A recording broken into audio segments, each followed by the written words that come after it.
Alors, bonjour à tous. Je vérifie juste que l'enregistrement fonctionne. Ça semble être le cas. Et donc, bienvenue pour ce webinaire sur le test UX, un levier pour plus d'efficacité, avec le témoignage de L'Oréal au travers de Vincent. Donc, Vincent, merci beaucoup d'être avec nous aujourd'hui. Merci de m'avoir invité. Alors, Vincent, on va beaucoup parler de ta vie en œuvre, mais juste pour dire les choses pour l'instant, donc tu es là en tant que directeur de la Digital Service Factory de L'Oréal. Et donc, les deux éléments qui vont être un peu saillants, je pense, ça va être effectivement que d'ici la fin de ce webinaire, on comprenne ce que veut dire un Digital Service chez L'Oréal. On va tout faire pour. Et le deuxième élément, c'est en quoi la recherche utilisateur que porte notamment Perfection t'aide dans cette démarche. Alors, on va essayer de s'ouvrir le plus possible avec les masques. On espère que ça se verra aux petites rides autour des yeux. Et moi-même, donc, je suis Thibaut, CEO de Perfection, et j'ai le plaisir de t'interviewer avec l'aide de l'équipe, d'animer, de co-animer donc ce webinaire. Alors, en termes d'agenda, on est ensemble pour 1 heure ou une petite heure. Je vais prendre donc 5 minutes d'introduction. Ensuite, on sera sur un format, le gros du webinaire, l'essentiel, ça sera d'être sur un format interview avec toi, Vincent, avec une petite intervention d'une de nos consultantes, donc Anne-Laure, qui vous montrera des choses très concrètes. L'idée étant de partir de la stratégie et puis d'arriver au fur et à mesure sur des exemples concrets. Et donc, Anne-Laure nous aidera là-dedans, sur ce point. Également, on prendra bien sûr un temps pour les questions-réponses. Alors, pour le moment, ce qu'on vous propose, c'est de poser vos questions dans la partie conversation de l'outil. Il y a aussi, peut-être, vous voyez une partie Q&A. Laissez tomber. Voilà, ça va être plus simple. On se concentrera tous ensemble sur la partie conversation. Après, si vous n'avez pas accès à l'un ou à l'autre, allez-y, posez des questions sur l'un ou l'autre. Et on essaiera de répondre à certaines questions au fur et à mesure par écrit. On les voit toutes. Et tout ce qui ne sera pas répondu ou ce qu'on pense intéressant de faire remonter à la fin également, on reposera ces questions-là. Et on y répondra, bien sûr. C'est essentiel. Voilà, on essaiera. Ensuite, pour les derniers éléments logistiques, je pense qu'on a à peu près fait le tour. Je suis sûr que j'oublie quelque chose, mais dans le pire des cas, ça viendra. Ce que je vais faire pour terminer, moi, cette introduction, c'est présenter quand même Perfection pour que tous autour de la salle et du webinaire, on ait l'idée de pourquoi nous, on est motivés à t'accompagner au quotidien et puis dans ce webinaire. Et en particulier, c'est bien si les slides passent, ça peut aider. Voilà, pas de problème. Perfection, on est là pour aider nos clients entreprises à améliorer leur expérience utilisateur, c'est-à-dire en fait techniquement l'expérience utilisateur qu'ils vont proposer. Et ça, on va le faire à différents moments. On va le faire en amont des projets déjà pour vous aider à comprendre les attentes de vos clients, qui sont vos clients, tout ce qui va tourner autour des études de marché. On va le faire lorsque vous concevez ou designez à travers des prototypes des services, des expériences digitales et ou offline. Et puis, lorsqu'on est face à des expériences déjà existantes, alors en magasin, sur un site internet, une application mobile, on va également vous aider à auditer ces assets existants, que ce soit les vôtres ou ceux de concurrents. Voilà, ça c'est un peu ce qu'il y a au menu, on va dire, la raison pour laquelle on se parle. La façon dont on le fait à travers 4 leviers. Alors le premier, c'est assez naturellement une expertise sur les études utilisateurs, tout ce qui est études centrées utilisateurs. Donc non seulement on est capable effectivement d'exécuter des focus group, des entretiens à distance, des entretiens individuels, des tests à distance et des sondages quantitatifs. Mais également, on va vous conseiller sur le choix de ces méthodologies, la façon de les combiner en fonction tout d'abord de vos objectifs et également de vos contraintes logistiques diverses et variées. Donc, on n'est pas un simple exécutant, on se positionne vraiment comme un conseil de ce point de vue-là. Pour réaliser ces parties études, on va notamment s'appuyer sur trois autres piliers en l'occurrence, mais le troisième sera un petit peu différent. Le premier pilier, ce sera le recrutement. Donc, recrutement qui peut être interne ou externe du point de vue de Fairflexion. C'est évidemment transparent pour nos clients. Ce que j'entends par interne, c'est qu'on a nous-mêmes créé et on anime un panel de plus de 150 000 personnes qu'on a qualifiées en France et à l'international. Et puis, sur certains pays où c'est plus intéressant finalement de faire appel à un partenaire local, on va effectivement travailler avec des réseaux de partenaires dans une quarantaine de pays. Ça va typiquement être le cas en Asie ou en Amérique latine, par exemple. Troisième levier, la plateforme qui nous sert d'une part à accélérer les terrains d'études, notamment sur tout ce qui est test utilisateur à distance, et également à fédérer, à faire collaborer les personnes dans votre équipe autour des analyses qu'on va pouvoir centraliser, quelle que soit la méthode dans la plateforme. Et plus globalement, alors on a envie d'aller encore plus loin sur ces sujets-là. Notre vision, c'est qu'on peut vraiment, il y a encore beaucoup de choses à faire sur le sujet des études et qu'on peut améliorer à travers de la technologie tous ces champs des possibles que nous offrent les études. Enfin, dernier pan, donc l'expertise UX, qui est un petit peu une façon finalement d'encapsuler tout ça. C'est également, d'un point de vue très opérationnel, le fait d'arriver à réaliser des analyses et des recommandations UX concrètes par rapport aux études que vous réalisez. Et puis, par ailleurs, parfois, c'est aussi l'occasion d'apporter du conseil pur et dur, c'est-à-dire qu'on ne s'appuie pas toujours sur des études pour servir nos clients. Parfois, voilà, on arrive avec des best practices, des benchmarks, des choses qui n'ont pas forcément vocation à s'appuyer sur une étude. Voilà, donc pour Fairflexion, j'espère que c'était clair. Oui, ce que j'ai oublié dans l'intro, maintenant ça me revient et c'est essentiel, c'était de vérifier si les conditions techniques étaient globalement correctes pour tout le monde au niveau de la conversation. Donc, n'hésitez pas alors à lever la main ou à écrire dans la conversation si vous avez un petit souci pour nous entendre. J'imagine que vous l'avez déjà fait, si c'est le cas. C'est tout bon, merci. Alors, et donc on va passer à la partie plus témoignage. Donc, Vincent, alors L'Oréal, c'est un groupe qu'on connaît tous, donc ça veut dire qu'on connaît tous bien et très mal à la fois. Alors, est-ce que tu peux nous dire, toi, un petit peu ce que tu veux qu'on comprenne du groupe? Oui, tout à fait. Alors, en quelques chiffres, vous avez les chiffres là sur le slide, mais ce qu'il faut comprendre, c'est qu'on a 36 marques. Déjà, c'est une première complexité, on va dire. 150 pays. En effet, on est le leader de la cosmétique dans le monde. Un chiffre d'affaires en 2019 qui est de 30 milliards d'euros. Et en effet, la complexité qu'on a, c'est tout simplement d'avoir ces 4 divisions. Donc, on a 4 grosses divisions. Produits grand public. Donc, si vous donnez quelques exemples de marques, Garnier, Maybelline, L'Oréal Paris. Donc là, on est pas en direct forcément, pas tout le temps en direct, très peu en direct avec nos clients.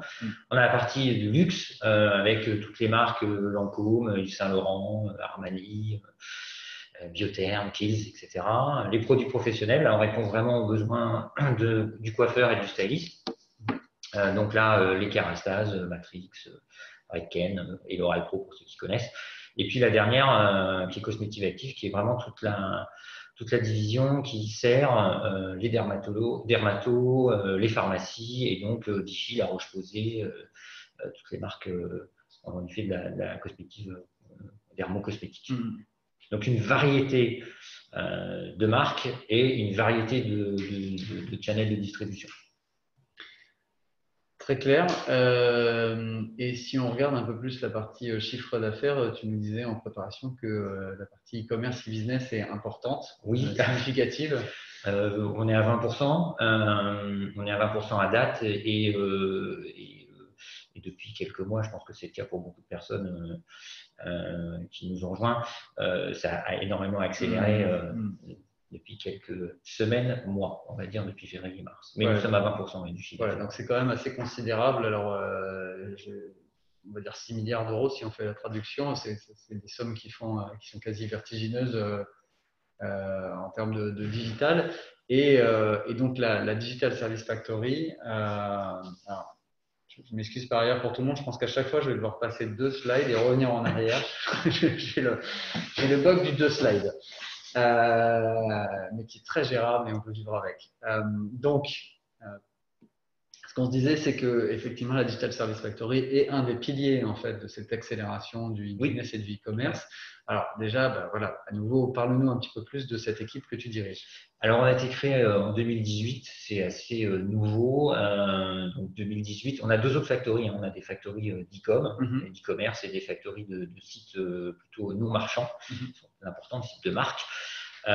Cette factory, en fait, elle s'inscrit vraiment dans la deuxième vague de la transformation digitale du groupe. La première vague a été plutôt sur du transformation e-commerce, social, le contenu, donc vraiment faire le switch avec l'arrivée de notre CDO, Benoît Rocher, il y a 5-6 ans. Là, on est vraiment dans la deuxième transfo et le but du jeu, c'est tout simplement de créer donc, le futur de la beauté, d'être toujours le leader non seulement de produits cosmétiques, mais de produits technologiques dans la beauté. Alors, c'est un peu pour tout, mais réinventer l'expérience client. Je vous donnerai des exemples très concrets de ce qu'on fait. Et puis, bien sûr, toujours dans un sens d'apporter de la valeur. Ça, c'est très important pour nous. On est basé à Paris. On est dans les équipes globales. D'ailleurs, donc, on a les 36 marques d'un côté et puis nos partenaires tech de l'autre. Donc, on a une petite complexité. On n'est pas pays, on est vraiment multi-marques, multi-pays, basé. Justement, on a effectivement un prochain point là qui est un peu sur cette empreinte. Est-ce que tu peux nous détailler un peu tous vos touchpoints Oui, tout à fait. Alors, tout dépend en fonction des différentes marques, mais on a en effet différents touchpoints. Donc, le premier, c'est tous nos sites de marque qui sont non marchands, donc on va dire du branding pur et dur.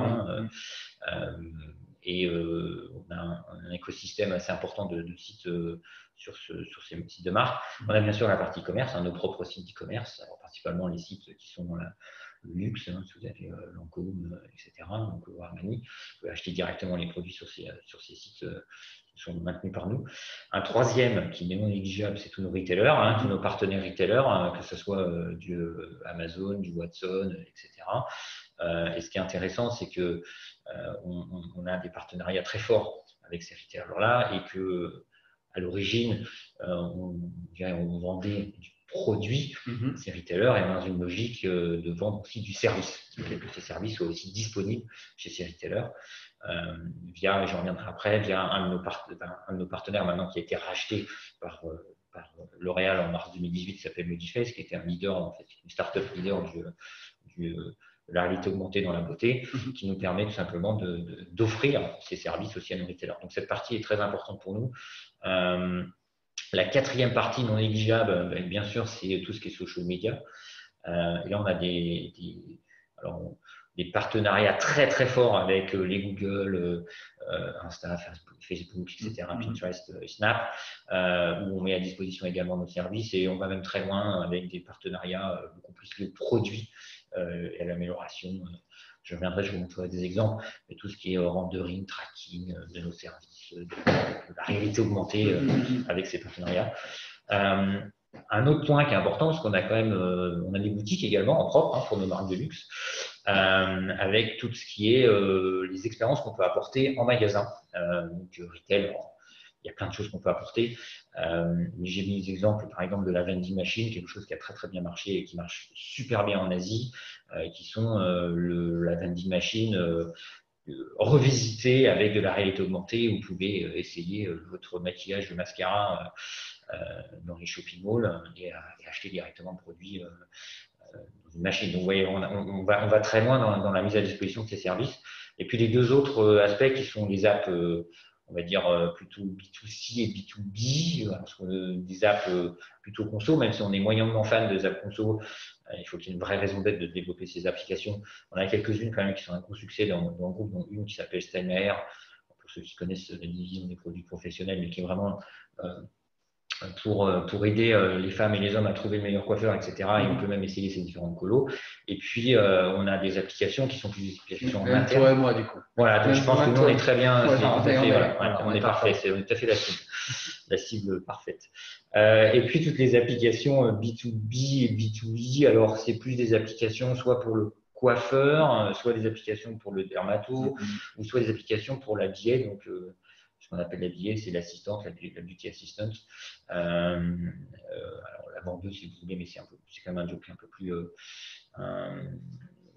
qui implique beaucoup plus de choses. Et c'est tous des outils qu'on donne à notre force de vente, si vous voulez. Voilà. Donc c'est vraiment important, c'est que les services sont vraiment présents sur un 360 complet de tout notre network. Et c'est bien ça qu'on doit comprendre, c'est-à-dire que la Digital Service Factory va avoir un impact à différentes profondeurs sur chacun de ces touchpoints. Tout à fait. Okay. Alors on ne sait pas encore tout à fait ce qu'est un service, hein, bien sûr, mais on va y arriver. Vous allez voir. L'idée c'est qu'on aille on va dire du plus stratégique au plus opérationnel. Alors, il y a les deux prochains slides, en fait, c'est deux éléments nous, qu'on a trouvé vraiment différenciants finalement dans la façon dont vous opérez. Et le premier, donc, c'est effectivement on continue quand même à avoir beaucoup de clients qui ont une approche projet, et il n'y a pas de problème avec ça. Et c'est tout à fait adapté en plus à plein de cas. En l'occurrence, vous avez effectivement complètement switché sur une démarche très produit en fait. Tout à fait, dès le début. Un peu façon startup. C'est tout à fait le cas. C'est un choix délibéré. Bon, là, le petit diagramme habituel qu'on connaît parfaitement, on fait du produit entre ces trois acteurs qui sont l'UX, la tech et le business. Mais c'est un choix délibéré. On ne considère pas qu'on construit un service comme un projet. Pour nous, un projet, généralement, ça a une fin, alors, surtout dans les grands groupes. Hein. On fait le projet et puis on a tendance à partir 15 jours, 3 semaines après, parce qu'on a annoncé son projet et on disparaît. On est vraiment dans une logique de produit, donc on lance le plus vite possible sur le marché. On l'a bien sûr testé, on en reviendra. Et puis après, on l'améliore toujours, donc continuellement. Donc ça, c'est les classiques du produit. Et en fait, ce qu'on fait, c'est que on a vraiment pris dès le début le parallèle avec un produit tech, un produit tech en SaaS, software. Et donc, c'est pour ça qu'on a cette logique produit dès le début. Alors, il y a ces trois acteurs. La technologie, on s'appuie sur Modifest, comme je l'ai mentionné, qui est quand même maintenant fait partie de la maison et qui a une équipe de 60-70 personnes en R&D qui sont vraiment très spécialisées sur les algorithmes en réalité augmentée, etc. Et vous allez voir pour alimenter nos technologies, mais aussi nos partenaires habituels, les Google, les Facebook, etc. La partie business, les 36 marques que vous avez d'un côté et certains pays, avec une spécificité sur la Chine, qui est quand même un gros sujet pour nous. L'écosystème étant complètement différent entre un Tmall, un WeChat, un Didi. Il y a quand même un écosystème différent, mais voilà, il y a la partie business qui revient, et puis la partie UX, on en reparlera, mais là où on a mis le paquet là-dessus, étant donné que c'est pour nous la clé en fait, de succès aussi de cette expérience. Donc on se situe au milieu, là, voilà, notre job est vraiment d'arriver à construire ces services, mais en ayant en effet une approche produit et non projet. Alors le deuxième élément qui est fortement marquant, c'est que donc tu présentes la Digital Service Factory. C'est vrai que dans un certain nombre de cas, la factory, elle s'arrête au niveau d'un POC. Là, vous avez effectivement, pour beaucoup d'entre elles en tout cas, et pareil, c'est très bien, il n'y a pas de jugement de valeur. Mais en tout cas, vous avez décidé d'aller du A à Z, quoi.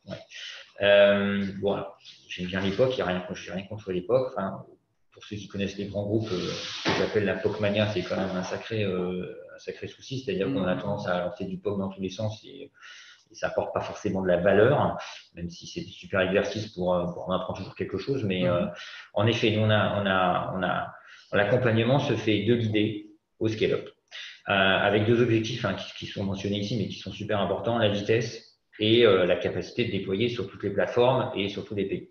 La vitesse, parce qu'on est dans l'innovation, donc à un moment, et surtout si on regarde certains marchés tels que le marché chinois, il n'y a pas photo, on n'est pas du tout sur les mêmes timelines que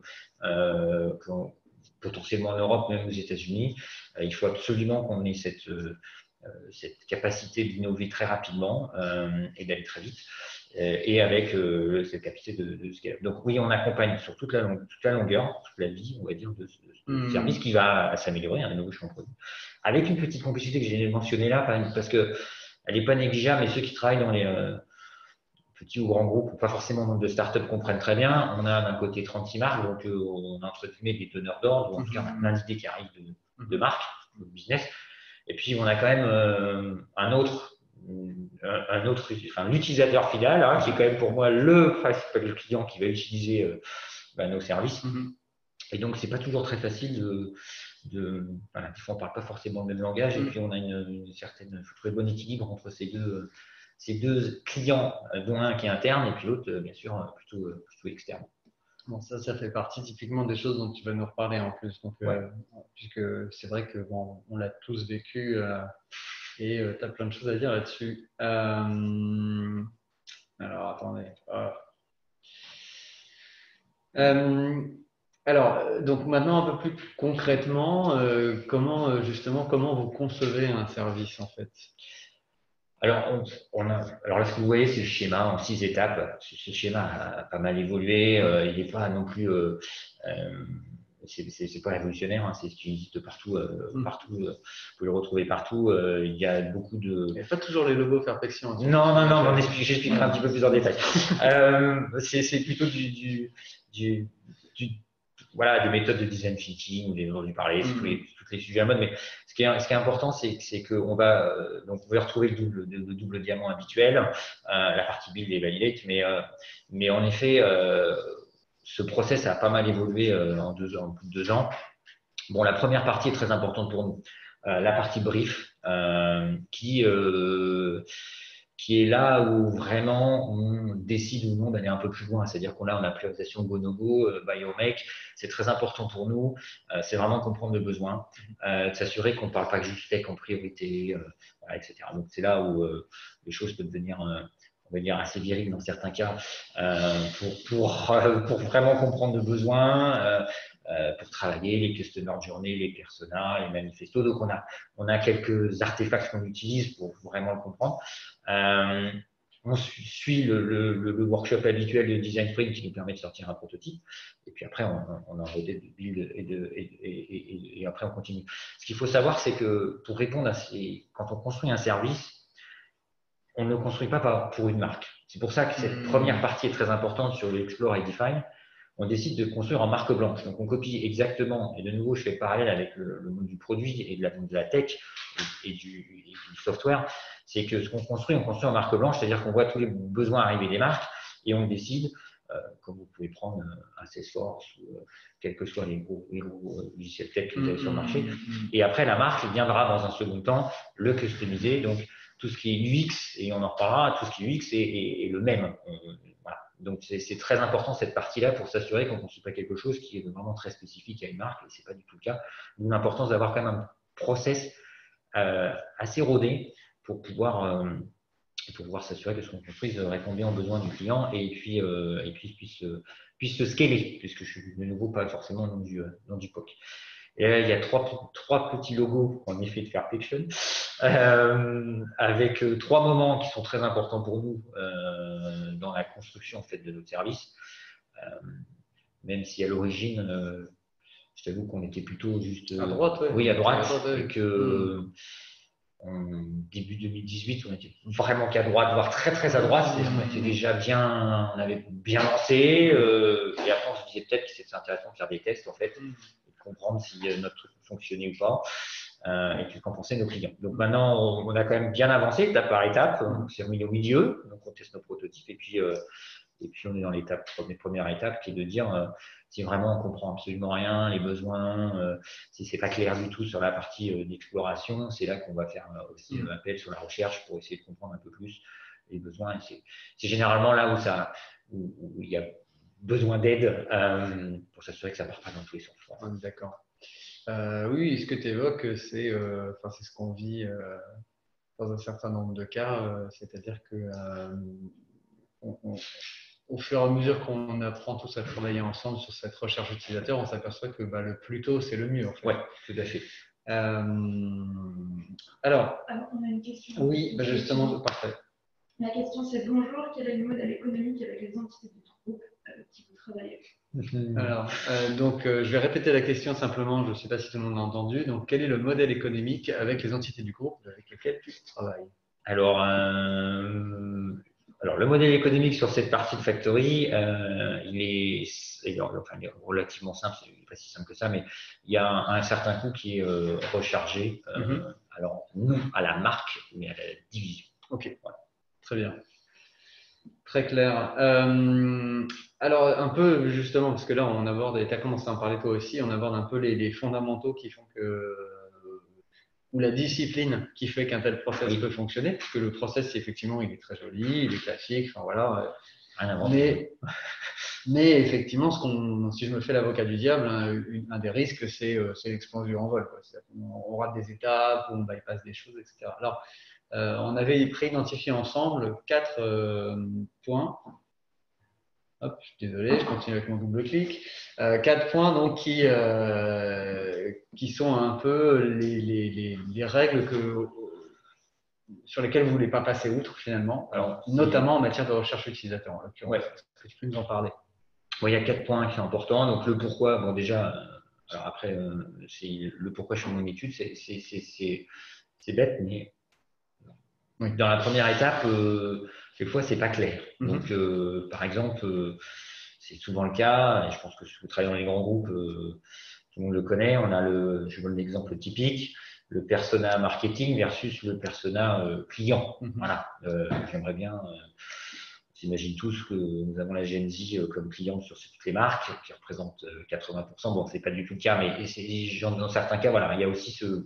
Pourquoi je veux faire cette étude? Dans certains cas, c'est pour vraiment plus connaître plus une persona, pour comprendre plus, pour retravailler mes customer journées, etc., etc. Donc, il faut bien clarifier le pourquoi de l'étude en amont. Et après, dans le process qu'on a vu, il y a un truc qui est très important pour nous, c'est que tous nos prototypes sont testés avant d'être développés. Et ça, il faut au moins avoir une note, donc la fameuse note Fairfiction, j'y reviendrai parce que c'est super important pour nous maintenant. Il faut au moins avoir 4 sur 5 pour passer à l'étape du build. C'est-à-dire que si on n'a pas 4 sur 5, on revoit sa copie. C'était pas le cas avant, hein. On est content maintenant ça passe le 4, mais c'est quand même assez dur à avoir.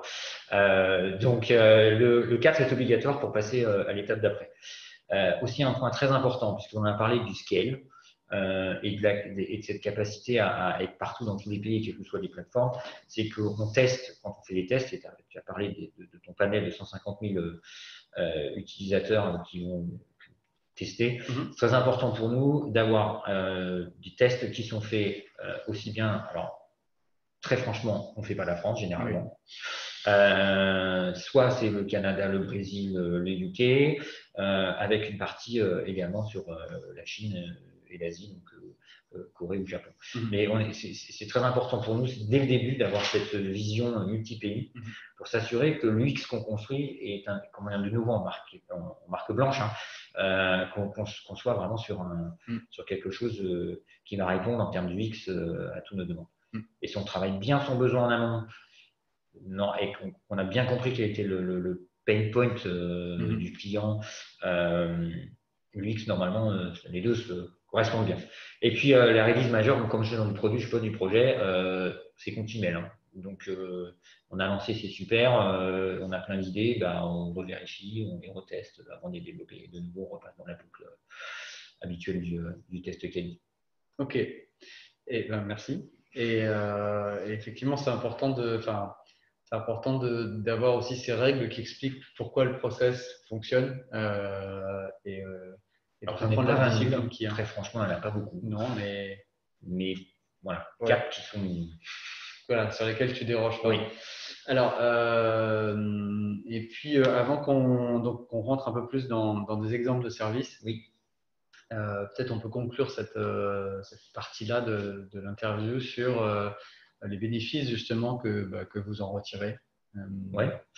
Alors sur au global, après je sais qu'on a un petit cas avec Elnor, on verra plus en détail un de nos nos services. Oui. Bon, le premier, c'est le focus utilisateur. Hein. Comme on l'a dit, j'en ai deux. Hein. Donc, j'ai l'utilisateur et puis j'ai la marque. Et quand on est dans un grand groupe, on a tendance à avoir la marque qui est quand même énormément de voix, on va dire.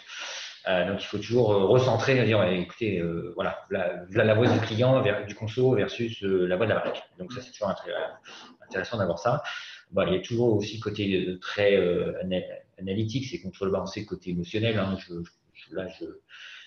pense que je l'ai convaincu, mais je pense que ma nièce a touché, etc. Ce week-end, on a vu ci, on a vu ça. Bon, bref, le habituel qu'on peut avoir. Donc, ça permet d'apporter du factuel versus l'émotionnel. Il y a également un point qui est très intéressant, c'est sur la partie UX, on a parlé de l'expertise. Et ça permet aussi de contrebalancer en fait des fois certains choix qui ont été faits en termes de designer, de design ou d'agence digitale.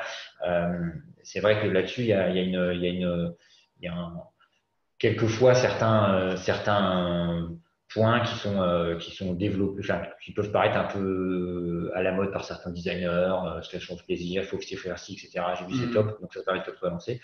On a parlé du market fit, donc de s'assurer que mon service correspond bien à un pain point marché, enfin le client. Le développement international, on a parlé, puis ça nous donne de super bonnes idées. On a plein de feedback quali, donc ça nous permet aussi de développer de nouveaux services, de s'assurer qu'on a de nouvelles fonctionnalités, de tester. Donc tout ça, même avant d'avoir construit quelque chose, j'ai déjà une roadmap d'alimenter par rapport à ça. Puis il y a un petit point sur le fameux HIPPO que vous connaissez tous, mais pour nous, c'est vraiment clé.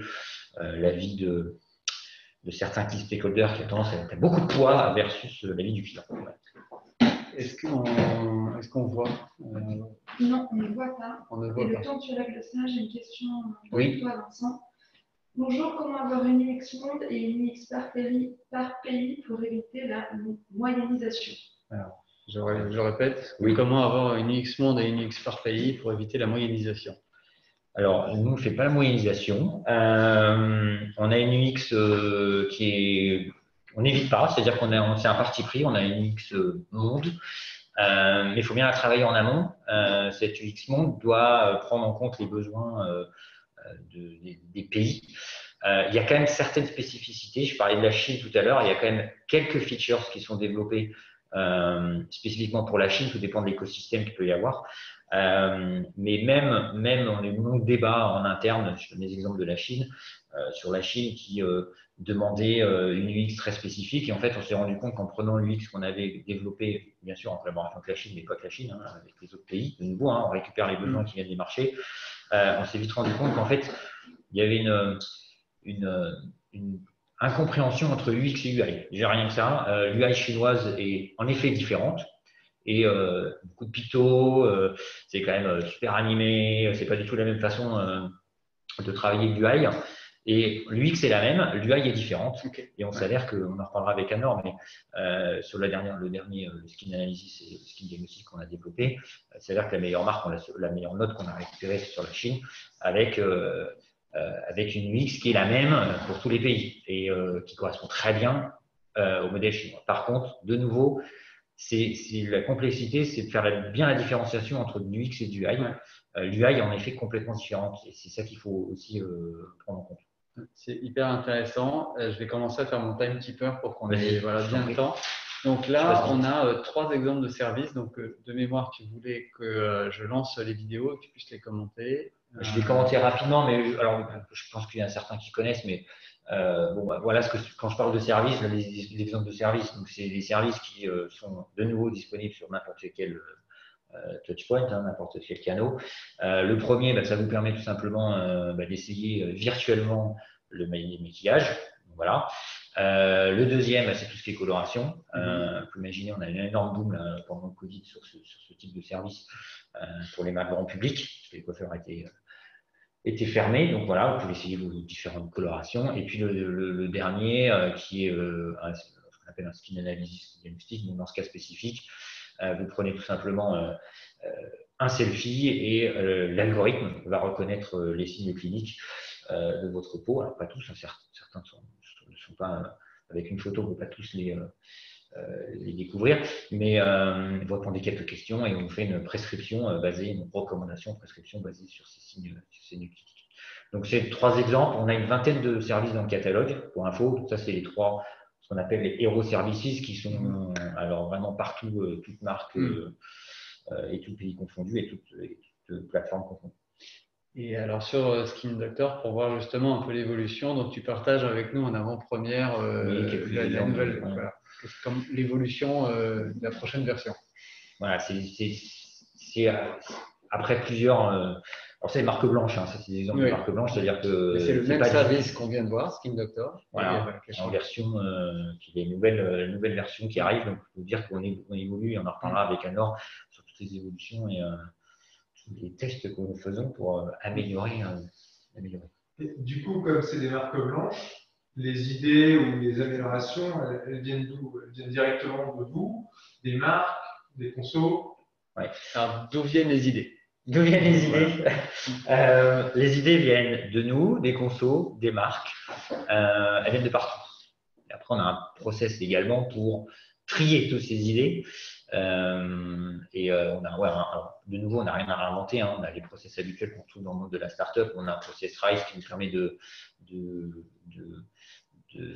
prioriser toutes ces idées et de regarder ce qui apporte plus de valeur. Et on a notre roadmap, on construit notre roadmap basé là-dessus. On a des consos qui nous répondent directement via les NPS habituels qu'on peut avoir sur certains services. On a les marques qui viennent avec des idées. Et puis, quand on fait justement les tests quali, on a plein d'idées qui arrivent d'amélioration. Alors, on parlait de chrono. Donc, je laisse mon siège à Anne-Laure qui va effectivement nous parler un peu plus de ce qu'on fait pour toi et pour qu'on voit un peu concrètement ce qu'il y a. Donc, on a vu les services, qu'on voit un peu plus concrètement de quoi on parle en termes d'exemple de test, par exemple. Tu as 5 minutes. Partir sur les jeux de partage d'écran, là, du coup. Je pense que je t'ai enlevé le partage exprès pour que tu puisses ensuite changer de table. Alors, si tu veux, je te fais les tables. Ouais, je vais utiliser ce slide et puis. Alors, attends, ça c'est toujours le problème avec notre copain Zoom. Voilà, c'est que en fait, il y a une superbe barre, mais qui cache un peu tout le reste. Tac. C'est ça que tu souhaites? Alors, en fait, on avait une petite slide, mais c'est pas grave, je peux la commenter à l'oral. Elle est là. C'est la slide que tu avais que tu as fait sortir. Désolée. Non, mais il n'y a pas de souci. Je suis en train de bouffer ma famille. Ouais, ça sera décompté tes 5 minutes, ça c'est sûr. Alors. Non. Et puis, du coup, pendant le truc technique, comment ça a été. Voilà, comment ça s'est passé avec les marques? Est-ce qu'il y a des BU avec lesquels ça marche mieux? Est-ce que ça a été top-down? Est-ce que c'était bottom-up? Oui, et c'est pas fini d'ailleurs. Ça se passe mieux avec certaines marques qu'avec d'autres. Ça, c'est évident dans la logique. C'est un petit peu plus compliqué si tu as des marques de luxe, par exemple. Mais c'est pas fini, mais il y a quand même maintenant une compréhension. En fait, c'était un manque de compréhension, de comprendre le sujet était toujours sur la différenciation. Je veux me différencier en tant que marque, mais la différenciation, elle ne se passe pas forcément sur l'UX, elle se passe plutôt sur l'UI. Et c'est là où on a eu pas mal de débats sur expliquer. En fait, c'est comme quand tu prends un site, je prends toujours l'exemple du site internet, quand tu prends un Shopify ou un Commerce Lab sur le marché, bah, tout le monde a la même boîte à outils, la même moyen, enfin, il y a la même chose. Et tu viens le customiser avec des components. En effet, c'est exactement la même logique. Et ton panier, c'est toujours au même endroit. Hein, ton panier sur n'importe quel site, c'est au même endroit. Alors, tu peux essayer de le changer, mais good luck sur la conversion. Voilà. Exactement. C'est exactement la même logique. Il y a aussi des best practices qu'on a apprises et qu'on dit, voilà, le service, on le construit de telle sorte parce que c'est tout ce qu'on a appris depuis 2 ans, 3 ans de faire tous nos tests, etc. D'où l'importance de nos tests. C'est vrai que les tests quali, ça nous donne également beaucoup plus de munitions, c'est un peu fort, mais de munitions en interne avec les marques pour expliquer la façon dont on fonctionne et pourquoi on choisit. C'est pas nous, c'est pas la DSF qui se fait plaisir en disant bah, on va mettre ça là, on fait ça. Non, c'est factuellement, c'est backé par les études. Tu vois, c'est cette logique-là qui est importante pour nous. Alors du coup, ce service Skin Doctor, c'est un service qu'on a beaucoup testé. Depuis 2019, on a effectué une vingtaine de tests utilisateurs à distance. Donc ça correspond à peu près à 370 utilisateurs interrogés et à peu près 4500 retours unitaires. Et depuis le début de l'année, on a effectué 5 tests donc, sur la version principale du service et aussi sur une variante de cette version principale. Donc, tous ces tests, pourquoi tous ces tests? D'abord parce que ça permet d'itérer, c'est-à-dire qu'à chaque version, on va pouvoir identifier les principaux axes d'amélioration, des solutions possibles, et une fois que ces solutions sont mises en œuvre, on va pouvoir évaluer dans quelle mesure elles vont vraiment impacter l'expérience utilisateur. Donc là, par exemple, si on regarde les tests qu'on a fait en mars, sur le premier test qu'on a fait cette année, donc en mars, la principale problématique qu'on avait identifiée, c'était au niveau de la façon dont étaient affichés les résultats, qui pouvait générer un peu de confusion chez les utilisateurs. Et ça, c'est un retour qu'on n'a pas du tout eu sur les tests suivants. Et donc, on peut en déduire que la solution adoptée a vraiment permis de résoudre complètement le problème. Et l'autre point par rapport à ces tests, c'est qu'ils sont effectués dans plusieurs marchés. Donc là, cette année, on a testé aux États-Unis, au Royaume-Uni, au Brésil et en Chine. Et donc, ça permet de prendre en compte les spécificités des retours utilisateurs sur les différents marchés sur lesquels le service va ensuite être déployé. Je vais vous montrer un peu plus concrètement comment ça se présente.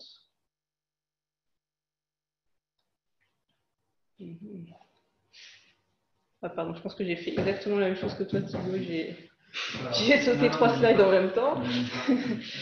Alors, je vais vous expliquer un peu sur notre plateforme un petit peu plus concrètement comment ça se présente. Mais juste avant que je vous montre, globalement, pour les tests utilisateurs à distance de ce type, on a 3 grandes étapes. On va avoir une étape en amont de rédaction du protocole de test. Donc, le protocole de test sont les indications en fait, qu'on va donner aux personnes qui vont venir effectuer le test. On va recruter les personnes qui nous intéressent, les utilisateurs qui nous intéressent. On va collecter leurs retours et enfin, on va procéder à l'analyse de toutes ces données. Alors.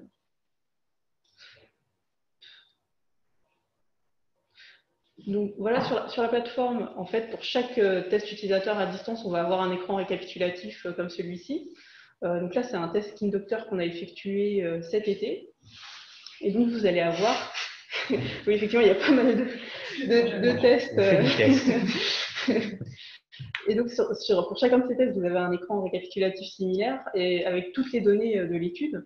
Vous allez retrouver les critères, les caractéristiques des personnes qui vont participer à l'étude, l'ensemble des verbatims utilisateurs. Vous avez là aussi les principales conclusions de l'étude et le protocole de test dont je parlais à l'instant. J'ai dû ouvrir un onglet si j'arrive à le retrouver. Mais la barre au milieu, c'est pas très pratique. Commande 6. Non, c'est pas tout. Ah, là, c'est parfait. C'est parfait? Ouais. Okay. En fait, ils sont numérotés.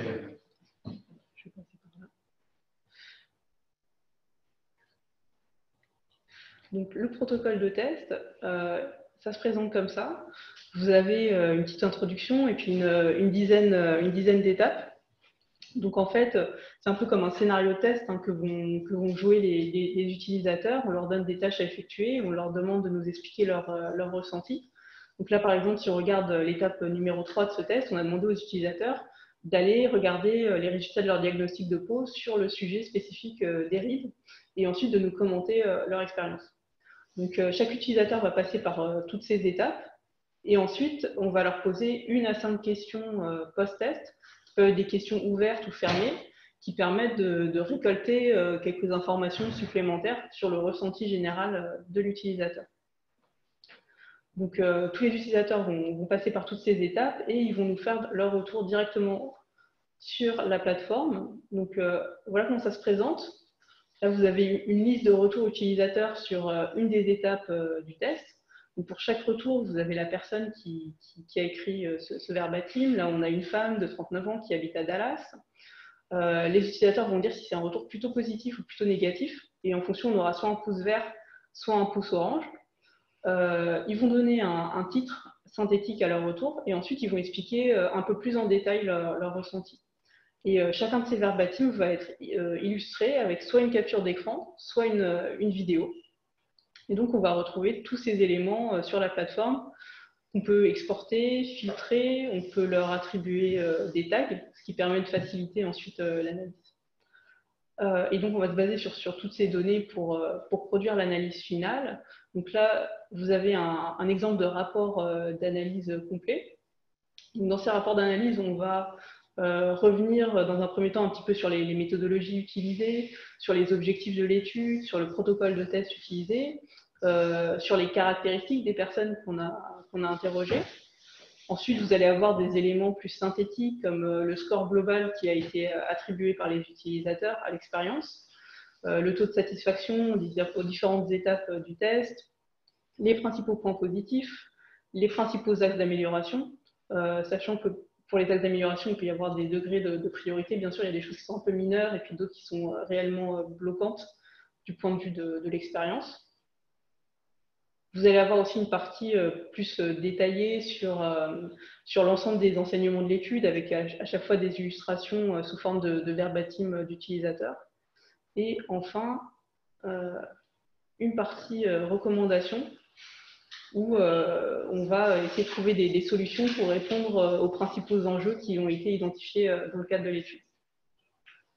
Ça prend combien de temps, un test comme ça?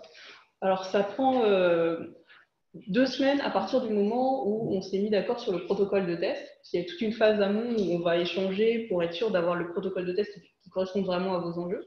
Une fois que le protocole est validé, il nous faut 1 semaine pour recruter les utilisateurs et collecter leurs retours et 1 semaine pour faire l'analyse. Donc c'est 2 semaines, sauf cas très particuliers ou si on a besoin d'utilisateurs très spécifiques. Et donc c'est sur un panel. Moi je ne connais pas bien faire les questions concours, je suis désolé, mais on va poser les questions. Donc Pierre qui est très adhérent aux questions, et on te remercie parce qu'on sait que ça intéresse aussi des gens. Par contre, ce que je voudrais, c'est qu'on finisse juste le format de présentation dans les temps. On prendra toutes les autres questions. Et puis, donc je refais un petit coup de hop, voilà. Et puis, mais au moins, s'il y a des gens qui doivent partir à 12h30 du webinaire, ils peuvent le faire. Voilà. Et merci beaucoup, Anne-Laure. Je ne t'ai pas présenté, c'est très mal. Donc, tu es notre consultante qui travaille pour L'Oréal, entre autres. Peut-être qu'on ne fait pas tous les éléments. Non, mais je rapide. Mais voilà. Très rapidement, donc, juste pour vous dire sur cet exemple de Skin Consult, ce qu'on appelle Skin Consult, Skin Diagnostic, on est passé de première note à 3,5 à 4,8 sur la dernière sur la Chine, donc ça c'est super important. Tu parlais du temps, Pierre, je sais que c'est quelque chose, donc 4 semaines, 5 semaines. Pour nous, on considère qu'un test, ça nous fait gagner 3 à 4 sprints. Donc ça c'est plutôt quand tu tournes avec le produit et que tu fais les nouvelles versions.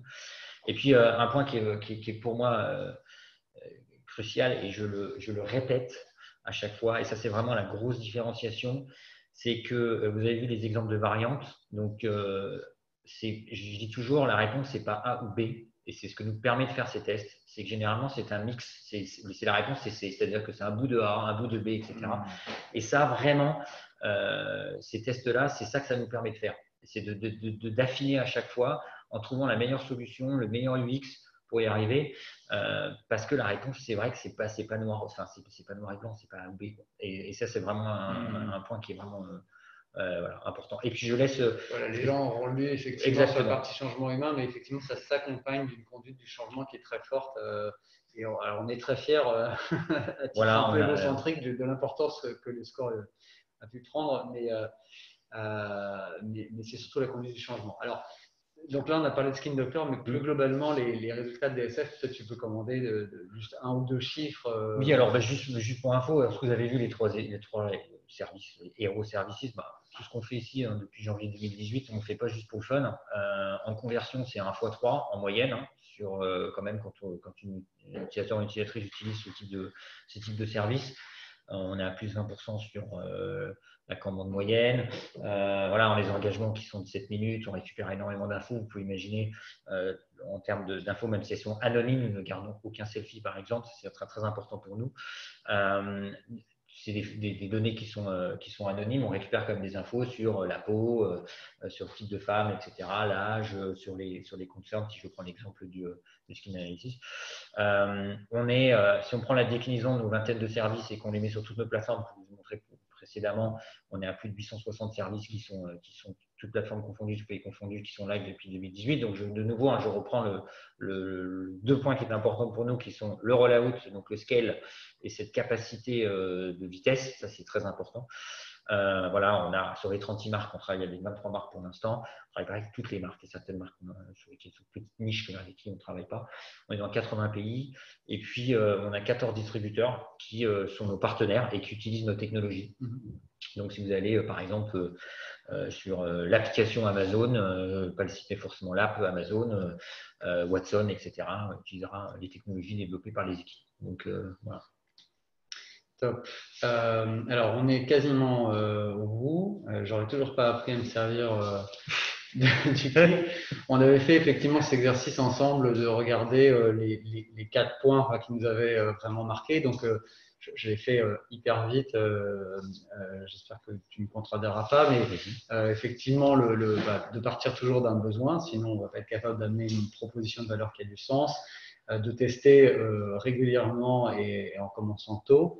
Alors on va dire, pour étendre ce point sur les 99% des problèmes qui sont perçus à travers des échantillons de 30 personnes, finalement derrière c'est le fait de s'appuyer sur des méthodologies solides et effectivement de réfuter certaines choses, de dire à 100 personnes il n'y a pas de quanti, enfin il peut dans certaines conditions. Voilà. Bref, généralement 100 personnes et quanti ça ne marche pas, ce genre de choses là. Et puis enfin le point que tu viens de faire, que je ne répéterai pas, tu l'as très bien dit, que c'est pas A ou B, très souvent c'est plutôt C en fait, qui est un mix des deux. Moi, j'ai ajouté un petit slide que je trouve important parce que je pense que quand vous prenez des informations comme celle que tu nous as présentée, vous pouvez être dans un doute à 2 dimensions. Le premier, c'est vous dire c'est toujours bien dans les webinaires, etc. On témoigne, on fait tout est beau, etc. Et la deuxième, c'est pas pour moi parce que ça a l'air énorme son truc là. Quand même, ce garçon il s'en fout furieux. Enfin, je veux dire 800 services live, ça va pas la tête. Alors, d'abord, je veux vous rassurer parce que la réalité, c'est qu'effectivement, nous, on fait vraiment tous ces tests pour L'Oréal. Et donc, alors, on imagine que si on fait tous ces tests, c'est que tu fais vraiment tous ces lancements derrière. Voilà. Donc, si ça peut vous donner un indice sur la crédibilité, en tout cas, nous, on pense que c'est vrai et que effectivement, ils ont vraiment industrialisé cette démarche de service multi-pays, multi-marques. C'est pour le premier point. Le deuxième point, c'est pour vous dire, il y a ce modèle que je trouve super intéressant, qui a quelques années déjà, qui s'appelle le Kaikendo Maturity Model. Et en fait, ça mesure là où votre organisation en est dans son rapport à l'expérience utilisateur et à la recherche utilisateur. Très clairement, par rapport à ce qu'on s'est dit, ce que tu nous as décrit, c'est plutôt à droite, c'est plutôt au niveau 5, c'est-à-dire qu'il y a une corrélation notamment des KPI de l'UX, des scores utilisateurs avec du business. Mais ce n'est pas le problème, ce n'est pas un concours de muscles. Ce slide peut vous aider à savoir à peu près où vous en êtes, voir quelles sont les barrières, enfin reconnaître ces étapes notamment à travers des barrières, à les partager en interne et à trouver des outils, donc c'est le bas du tableau, pour aller à l'étape d'après. Et on est plus tous dans une progression. On a beaucoup de chance, nous, de t'avoir comme client parce que vous avez progressé très vite. Mais comme tu l'as dit toi-même, c'est vrai que les premières fois où on s'est parlé, on était plus dans les phases 1 ou 2. C'est-à-dire tout d'un coup, on s'est dit que ce serait bien d'écouter l'utilisateur, mais on ne sait pas en quoi ça consiste. Voilà. Par contre, il y a eu une accélération qui a été formidable et ça, c'est vraiment magique. Voilà pour cette partie présentation. Je voulais absolument finir là-dessus. Sur les questions-réponses, donc on n'a pas pris les 2-3 dernières et on va y répondre maintenant. D'abord sur les gens qui sont sur le webinaire et je pense que quand on aura clôturé le webinaire, on réouvrira aux clients qui sont avec nous. Je peux ouvrir, oui, c'est vrai, tu as raison. Audrey me signale que… La première question, Vincent, est-ce que tu as déployé une démarche UX avec toutes les marques ou est-ce qu'il y a des marques ou des produits, des apps 3D web qui sont plus demandeurs au sein du groupe? Alors, qui sont les plus demandeurs? Toutes les marques, on travaille avec toutes les marques sur cette démarche UX. Et après, il y a certaines marques qui sont en effet beaucoup plus maintenant qui s'approprient cette démarche et qui font elles-mêmes, même après le lancement, quand on l'a skinné à la marque, qui font leurs propres tests pour aller beaucoup plus loin. Donc en fait, ça c'est super parce que c'est vraiment l'appropriation de cette démarche client et test après par la marque elle-même. Donc, au début, en tout cas, comme on est en marque blanche, on est tous ensemble et on les fait ensemble. Et après, la marque peut faire autant de tests qu'elle souhaite et au contraire. La suivante, si je ne me dis pas de bêtises, c'est comment faites-vous sur les pays avec problème d'alphabétisation puisque vous n'observez pas et le client testeur doit rédiger? Je ne suis pas certain de comprendre la question, pour être honnête. Si c'est des alphabets qui sont différents, en fait, nous, notre plateforme le gère. Si c'est plutôt des gens qui ont une difficulté à s'exprimer par écrit, on va utiliser dans ces cas-là des témoignages vidéo, par exemple. Donc, si, on observera. Et ça nous est arrivé aussi, alors peut-être un peu moins sur la Digital Service Factory, mais typiquement, ça nous est arrivé avec L'Oréal de conduire des entretiens ou des focus group dans des situations où on voulait retrouver effectivement, enfin faciliter la vie de l'utilisateur pour pouvoir l'observer. Question suivante, et j'espère que j'ai répondu correctement à cette question-là. Quels sont d'après vous les métiers clés de demain sur l'UX et comment les construisez-vous? Bonne question. Bonne question. Alors l'UX, ça peut être un peu fourre-tout, donc il y a un peu de tout, de rien. Donc déjà, commençons par les bases, c'est-à-dire avoir quelqu'un qui maîtrise parfaitement bien les basiques de l'UX, c'est-à-dire tout ce qui est le wireframe, user research, tous les trucs, toutes les choses habituelles. Déjà, ça serait déjà pas mal d'avoir les basiques. Après l'UX, bien sûr, il y a tout le sujet de la voix qui est assez intéressante, les bots. Donc il y a aussi cette UX qui vient plus sur le conversationnel, qui pour nous est intéressante et qu'on a commencé à défricher avec plus ou moins de succès. Mais là, il y a une partie UX qui est intéressante. Il y a aussi un autre sujet qui est pour moi super important, avec qui franchement, on s'éclate avec notre UX, qui est surtout la partie design system et design ops, où là, on est dans des modèles, alors pour ceux qui connaissent, de librairie de composants, avec toute une complexité, mais on a un design system, hein, parce que dans notre cas, on a, comme je vous l'ai dit, les 36 marques, donc c'est important d'avoir toute notre librairie de composants et graphiques, etc. Donc il y a le rôle des design ops qui va prendre son importance, et puis toute l'UX liée à la voix, au chatbot, etc. Tout conversationnel qui va être super intéressante. Il y a déjà pas mal de choses sur ce domaine-là. Oui, je ne vais pas compléter ta réponse puisque c'était déjà très complet. Ce que je note pour les gens qui partent du webinaire, c'est que vous aurez donc une petite proposition de répondre à un petit questionnaire pour nous dire comment on peut faire encore mieux la prochaine fois. Et donc, s'il vous plaît, répondez. Et on va continuer, nous, à prendre des questions avec les personnes qui peuvent rester avec nous. Alors, il y en a une ou deux, je vais répondre pour toi, parce que je pense que tu as déjà répondu en fait. Donc, voilà. Est-ce que ce sont les marques qui vous demandent de faire les tests UX ou c'est l'initiative de la DSFA? Désormais, c'est un incontournable. Voilà. Donc, de toute façon, voilà, c'est pas discuté. Et après, oui, il y a certaines marques qui sont preneuses de toute façon. Donc, il y en a que vous avez eu un peu plus dû convaincre, mais globalement, il y a quand même pas mal d'entrain en fait. Tout à fait. Alors, et là, je ne vais pas répondre pour toi. Quand vous parliez de scale-up et de vitesse, quelle est l'échelle de temps concrètement? Quel temps avez-vous gagné entre avant et après la Digital Service Factory?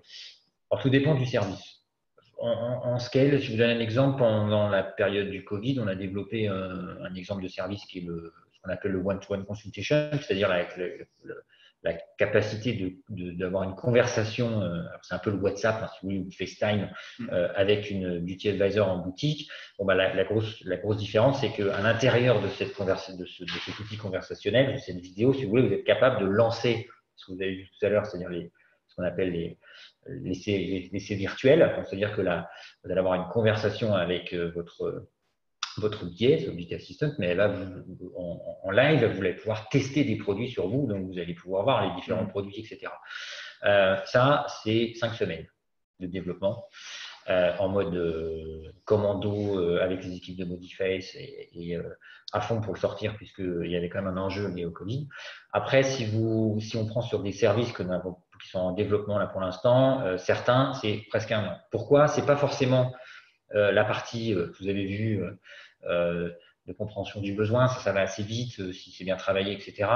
Mais plus que nos services demandent quand même des algorithmes. Donc, il y a quand même un développement d'algo. Il y a certains, si je prends l'exemple du skin diagnostic, du skin analysis, il y a quand même 16 sites cliniques qui sont reconnus. Ça veut dire que la machine, l'algo a été entraîné. Il a été entraîné sur des images qui sont différentes en fonction des pays, en fonction de l'âge, en fonction du téléphone.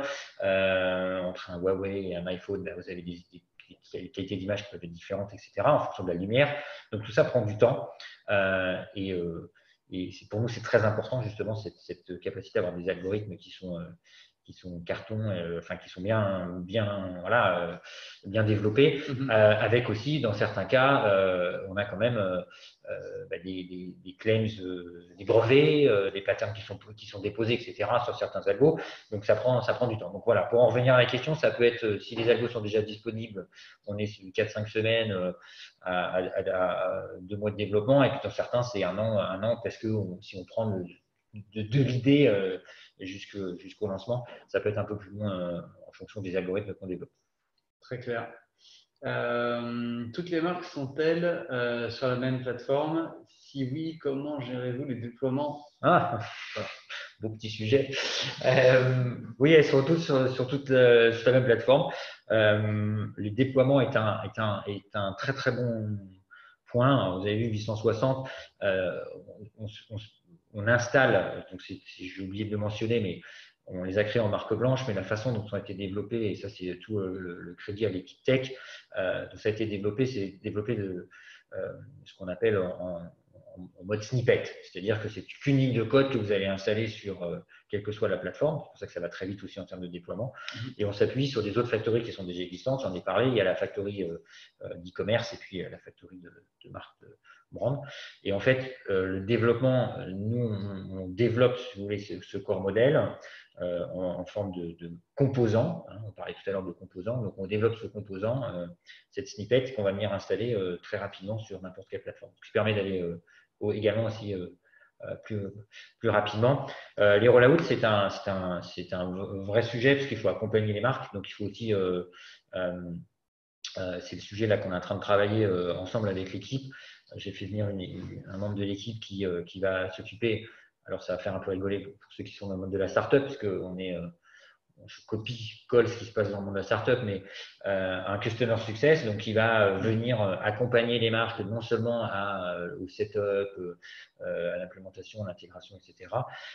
Et puis être capable d'accompagner les marques après lancement, l'adoption. Vous avez vu des chiffres qui sont super, on est content, mais on aimerait bien qu'ils soient encore beaucoup mieux que ça en termes de discoverability, en termes de conversion, etc. Donc, c'est un accompagnement de tous les jours des marques après lancement pour s'assurer que ces services soient bien en avant. On a plein de projets sur cette partie, c'est assez fascinant, mais c'est vraiment important. On a la partie produit et la partie customer success qui est en train de se développer pour accompagner ces marques et pour aller encore plus vite en termes de rollout. Top, très clair. On n'a pas forcément d'autres questions dans le chat, mais je vois Adrienne et Pierre, peut-être si vous pouvez juste vous lever. Alors dans le respect, tout ça, machin, mais voilà, on t'entendra d'ici normalement. Alors moi j'ai 2 questions. Aujourd'hui, du coup, pour ce périmètre-là, la DSF, c'est combien de personnes avec quel type de skills à peu près? Oui. Tu as parlé Customer Success qui est de nouveaux types de profils qui arrivent. C'est quoi le reste de l'équipe? Et puis, deuxième question, au tout début, en 2018, tu dirais que c'était quoi les freins principaux que tu avais à l'époque? Alors, d'accord, l'équipe et puis la résistance. Ouais. Alors, l'équipe, on est donc l'équipe, elle est de nouveau un parallèle avec le monde de la tech. On s'appelle des service managers, équivalent product manager. On a 7 personnes, 7 product managers qui sont en squad. Donc, on a une squad plutôt skincare, une squad make-up, une squad haircare et puis une squad qui s'occupe plutôt des projets transverses et notamment avec nos partenaires les plateformes, les Facebook, Google, etc. Donc, cette ici, on a un lead UX, on s'appuie aussi sur certaines agences pour nous aider sur la partie UX et puis également sur la partie customer success, on a une personne qui vient d'arriver qui va bientôt se beef up avec des rollout managers ou des scale managers qui vont aider cette partie. Et là, je parle que de la partie business. bien sûr, d'un point de vue tech, on a une dizaine de personnes avec des profils très différents. On a du freelance, puisqu'on est sur des sujets de réalité augmentée, d'intelligence artificielle. Donc, il y a des gens qui ont des profils différents, qui ont travaillé sur des problématiques. Il y en a qui viennent du monde du jeu vidéo, etc. Et puis, on a des développeurs un peu plus classiques qui sont aussi chez nos partenaires. En interne, on a très peu. Et puis, on a deux personnes quand même qui sont très importantes pour nous. Qui vont gérer la partie data et l'architecture du back-end, etc. C'est un peu moins sexy, mais c'est super important pour nous et avec des jobs qui sont souvent clés, c'est toute la partie du back-end, du hosting, des API, etc. De toute cette partie qui est gérée par une personne chez nous. Et puis, il y a une autre personne qui s'occupe du tagging. On a tendance à l'oublier, mais pour nous, c'est absolument clé. Tout ce qui sort de chez nous, non seulement a été testé, mais est tagué avec un tagging plan qui doit être mis localement, doit être installé aussi dans chacune des plateformes. Pour les analytics. Pour les analytics. Voilà. Donc voilà, l'analytics, tout ce qui sort doit être capable d'analyser pour améliorer le produit, mais également pour être capable de voir l'impact ou pas et de killer des services quand il faut killer des services si les résultats ne sont pas prêts. Alors, c'est très clair sur l'équipe et donc sur les résistances au démarrage. Ouais, les résistances au démarrage, déjà, c'est une approche qui est nouvelle. Donc, l'approche projet versus produit, déjà, ça, c'était c'est toujours pas fini. Hein. L'approche aussi client versus marque, ça a été compliqué, c'est toujours pas fini non plus. Certaines marques quand même passées, mais franchement, c'est le skilling, on va dire, sur les méthodes qu'on utilise aussi. La non-perfection, c'est quand même quelque chose dans une marque voilà, quand on décide de le lancer le plus vite possible, et c'est pas grave s'il nous manque des fonctionnalités, ça va être parfait. Mon MVP veut pas dire que c'est minimum un viable product, mais ça veut pas dire qu'il est pourri. C'est tout simplement qu'il y a moins de fonctionnalités que ce qu'on a imaginé. Donc ça, c'est aussi expliquer les concepts du product management, les méthodos, les outils qu'on utilise, etc. On en est encore loin. Je ne cache pas qu'on a un petit programme en interne prévu pour skiller les équipes sur ces domaines. Et puis, le point qui a été mentionné précédemment sur je veux me différencier en termes d'UX par rapport aux autres et cette incompréhension entre l'UX et l'UI et que la différenciation se passe beaucoup sur le contenu, beaucoup sur tout ce qui est image, etc., charte graphique. Il y a plein de choses, offres, enfin, il y a plein d'autres choses qui n'ont rien à voir avec l'UX, qui te permettent de te différencier en tant que marque et surtout de faire comprendre l'enjeu de vitesse. Voilà, de vitesse qui est quand même super important. On n'a pas des fois la même. La même horloge. Voilà, l'horloge. Alors, quel est le périmètre d'intervention de la DSF au sein du groupe versus les marques, au-delà de l'UX et de l'innovation? Puis la deuxième question, c'est quels sont vos prochains challenges? Les périmètres d'intervention, c'est vrai qu'on est plutôt sur du B2C, donc plutôt des services orientés conso. Comme j'ai dit précédemment, un peu de B2B et un peu d'employés quand il faut, mais franchement, c'est plutôt B2C, comme vous avez pu voir les exemples. Voilà, donc ça, c'est notre périmètre. Il y a d'autres équipes qui peuvent s'occuper de projets plutôt internes d'innovation. Je sais pas, moi, des problèmes RH, supply chain, etc. Donc ça, c'est d'autres équipes qui s'en occupent. Donc on est vraiment plutôt orienté conso. Et la deuxième question, vos prochains challenges, j'en ai énormément de challenges. Ça peut être alors il y a toujours d'amélioration déjà, ça c'est continu pour l'équipe, pour la façon de structure. Le process que vous avez vu va probablement changer pour 3 mois, 4 mois, on verra. Ça c'est important. Donc ça c'est le premier. Le challenge de Customer Success et de bien mettre en place cette adoption. Et puis un enjeu qui est important pour nous, qui est, vous l'avez vu sur des résultats qui sont des résultats de conversion, plutôt chiffrés, etc., qui sont intéressants. Et c'est comment j'arrive à récupérer d'autres infos et de construire mon CRM 3 points, 4 points, je ne sais pas combien, 5.0, whatever. Mais c'est ces informations de services et d'usage de services qui peuvent être utilisés dans une logique client 360. C'est super intéressant. On peut faire plein de choses, que ce soit sur la loyalty, des choses comme ça.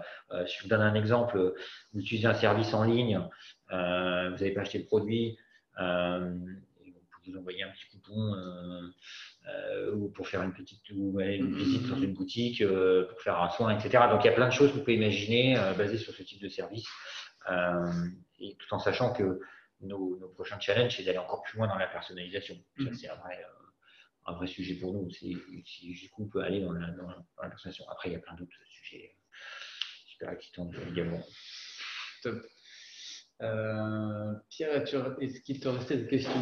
J'en ai plein, mais j'ai note pour l'instant. Viens en poser une ou deux, une qui te brûle un peu, qui t'ont frustré.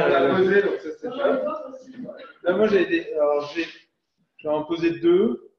Je vais une sur la partie, on va dire, UI. Qui fait l'UI? Est-ce que c'est des agences de créa qui sont de chaque marque? Comment ça se passe et comment, du coup, vous travaillez avec eux? Et puis une autre sur, alors c'est un peu évoqué avant, mais sur l'UX, on va dire produit-produit, c'est-à-dire les shampoings, les trucs. Est-ce que ça, c'est quelque chose sur lequel vous allez aller ou pas trop? Non. Déjà, j'ai répondu sur la partie du shampoing. Non, ça c'est une des autres équipes, etc. Ouais, on vient de méthodo. Ça ne veut pas dire qu'il ne faut pas s'inspirer sur les méthodos qui existent du monde de la tech. Au contraire, il y a des méthodos qui sont intéressantes sur le produit. Et par exemple, si tu prends, c'est le truc à la mode, mais si tu prends tout ce qui est méthodo de growth hacking, méthode de growth hacking, de concept, c'est le truc à la mode, fake it until you make it. Mais ça, ces méthodes qu'on utilise nous, dans la première partie d'ailleurs du diamant, on a vu sur certains concepts, tu peux tout simplement, et sur d'autres sujets après quand on a lancé d'ailleurs, pour tester la meilleure façon de promouvoir, si tu veux, les services. Ces méthodes-là, on peut les utiliser aussi bien pour un lancement d'un nouveau shampoing, un nouveau produit. Tu vois, il y a des choses du monde de la tech que tu peux largement utiliser dans le monde plutôt physique. Et puis ta première question, ça concernait l'UI. L'UI, c'est l'agence, tout à fait, c'est les agences de chacune des marques. Historiquement, elles ont toujours travaillé avec, parce que ces agences font aussi bien de contenu pour les sites internet d'e-com, font contenu pour plein de réseaux sociaux, etc. Donc, ça reste leur agence partenaire, si tu veux, qui gère cette partie. On donne juste des guidelines de ce dont on a besoin, et en termes de format d'image, etc. Et en fonction de ça, c'est qui nous fournit ça, et on intègre ça dans la partie, dans le back-end, pour s'assurer qu'on le skin, si tu veux, à la marque. D'accord. Et on a une question. Allons-nous voir les bords de réalité augmentée placés en Chine prochainement en France? Alors Vivatech, il y a l'année dernière, on les a vus, exemples. on les Voilà. a déjà vus en France. J'ai vu en France, il y a certaines, on les utilise pour certains événements, etc.